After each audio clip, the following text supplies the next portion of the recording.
काफ़ी रात हो चुकी थी।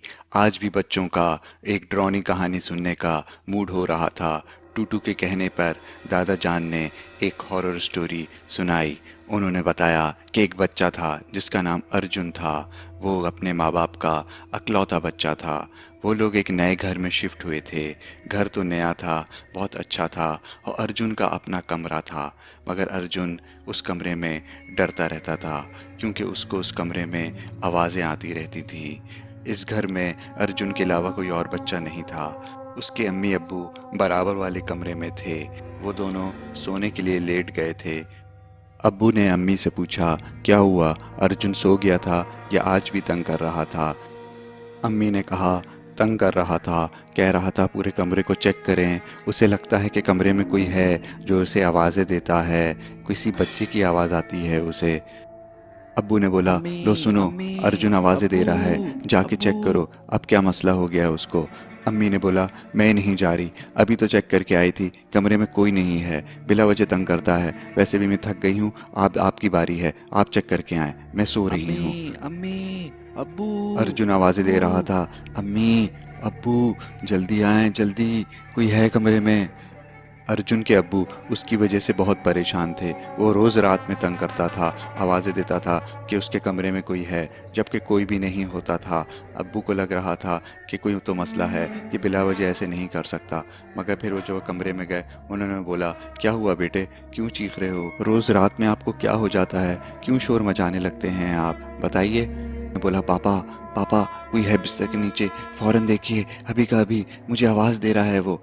पापा फ़ौरन से नीचे झुके और उन्होंने बिस्तर के नीचे देखा और वो देख कर के परेशान हो गए कि बिस्तर के नीचे, बिस्तर के नीचे, बिस्तर के नीचे तो बिस्तर के नीचे तो कुछ भी नहीं था। उन्होंने चारों तरफ देख लिया, कुछ नहीं था। उन्होंने बोला, अर्जुन, आओ नीचे देखो, यहाँ कुछ भी नहीं है, तुम बिला वजह परेशान हो रहे हो, मुझे लग रहा है तुम्हें वहम हो गया है। अब्बू ने बोला, बेटा अर्जुन, अब आप बड़े हो गए हैं, ये बच्चों वाली बातें नहीं करें कि कोई है, किसी की आवाज़ आ रही है, हम लोग वैसे ही बहुत थक गए हैं, अब मैं जा रहा हूँ, प्लीज़ तंग मत करना आप।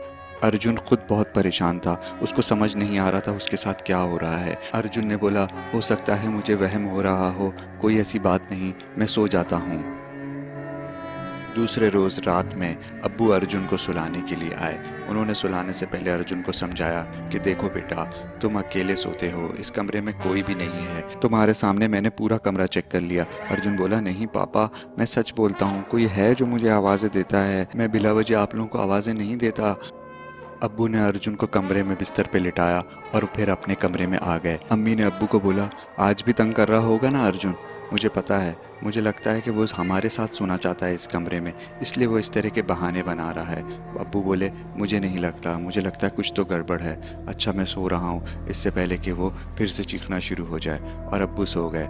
मगर जैसे ही उनकी आँख लगी, उसी अम्मी वक्त अर्जुन अम्मी की चीखने की अब्बू आवाज़ आने लगी। अब्बू। अब्बू को गुस्सा आ गया, उन्होंने करवट बदली और बोले, अब मैं नहीं जा रहा, तुम जा कर के चेक करो कि क्या मसला है उसके साथ। अम्मी बोली, अरे यार, क्या मसला है इस बच्चे के साथ, क्यों नहीं सोता, न सोता है न सोने देता है, अगर वाकई उसके कमरे में कोई जिन भूत है तो वो हमें क्यों नहीं दिखाई देता, सिर्फ उसको क्यों दिखाई देता है। अम्मी अर्जुन की वजह से बहुत परेशान थी। वो उठ करके उसके कमरे में गई। अर्जुन आवाज़ें दे रहा था। अर्जुन के कमरे में जब वो गई तो उन्होंने देखा कि अर्जुन के बिस्तर पे तो कोई भी नहीं है। वो बोली, अरे अर्जुन, तुम कहाँ हो, कहाँ से आवाज़ें दे रहे हो?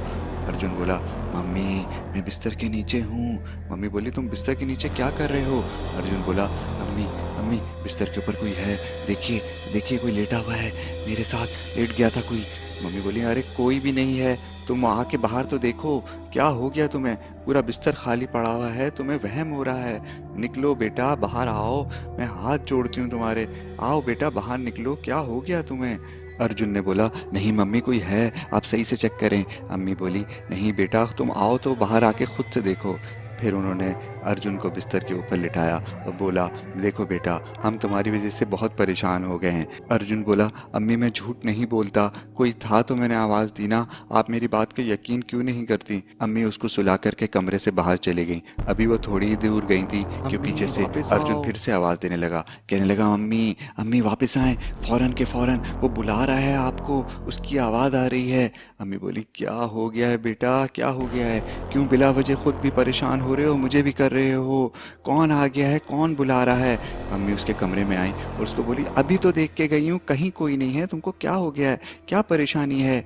क्या कह रहे हो? कौन मुझे बुला रहा है? अर्जुन बोला, अम्मी मैंने आपको आवाज़ नहीं दी, कोई बिस्तर के नीचे है, उसने आपको आवाज़ दे करके बुलाया है। अम्मी बोली, बेटा क्यों डरा रहे हो? मैं अभी चेक करती हूँ कौन है बिस्तर के नीचे जो मुझे आवाज़ें दे रहा है। अम्मी ने जैसे ही बिस्तर के नीचे देखा तो ये देख करके डर गई। वो खौफजदा हो गई कि ये कैसे हो सकता है, ऐसा ऐसा कैसे हो सकता है? मेरा बच्चा तो ठीक कह रहा था, कोई तो है, कोई तो है इस घर में, कोई तो है जो मेरे बच्चे को तंग कर रहा है। मगर मगर ये कौन है? ये ऐसा कैसे हो सकता है? और अब मैं कैसे पहचानूं कि इनमें से मेरा बच्चा कौन है और भूत कौन है? मम्मी को आखिर ऐसा क्या नज़र आया? आइए देखिए, बिस्तर के ऊपर अर्जुन था और वो कह रहा था, मम्मी कोई है ना? बिस्तर के नीचे कोई है ना? नीचे अर्जुन ही था और वो कह रहा था, मम्मी मम्मी बिस्तर के ऊपर कोई है ना? ऊपर चेक करें, कोई है ना? वो दोनों एक साथ बोले जा रहे थे। नीचे वाला अर्जुन बोलता, अम्मी ऊपर कोई है ना? और ऊपर वाला अर्जुन बोलता, अम्मी नीचे कोई है ना? अम्मी आप बोल क्यों नहीं रही? आप डर क्यों रही हैं? कहीं आपको वहम तो नहीं हो रहा? अम्मी आप बोल क्यों नहीं रही? अम्मी बहुत परेशान हो चुकी थी, उनको डर लग रहा था, उनको समझ में नहीं आ रहा था कि इनमें से इनका बच्चा कौन सा है और भूत कौन सा है। एक बात तो उनको समझ आ गई कि उनका बच्चा झूठ नहीं बोल रहा था। ये जो जिन भूत होते हैं ना, ये ज़्यादातर बच्चों को तंग करते हैं क्योंकि बच्चे मासूम होते हैं और ये बच्चे जब बड़ों को ऐसी बातें बताते हैं तो बड़े इनकी बातों को यकीन नहीं करते, जबकि वो सच कह रहे होते हैं। तो बच्चों की बातों को कभी भी इग्नोर नहीं करना चाहिए क्योंकि बच्चे सच बोलते हैं। जिन और भूतों के पास ऐसी सलाहियत होती है कि वो किसी का भी रूप धार सकते हैं। जिन भूत ऐसी शरारत इसलिए करते हैं ताकि वो दूसरों को परेशान कर सकें। वो घर में आपके अपनों की शक्ल में घूमते हैं और आपको पता भी नहीं चलता। और आपको क्या लगता है इनमें से कौन सा बच्चा असली है और कौन सा बच्चा भूत है?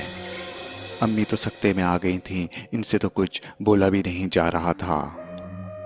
दादा अब्बू कहानी सुनाते हुए बहुत भयानक लग रहे थे।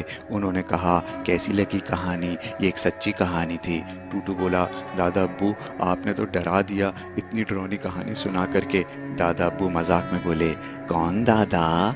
मैं तो तुम्हारा दादा नहीं हूँ। टूटू बोला, नहीं दादा ऐसे नहीं करें, मजाक नहीं करें।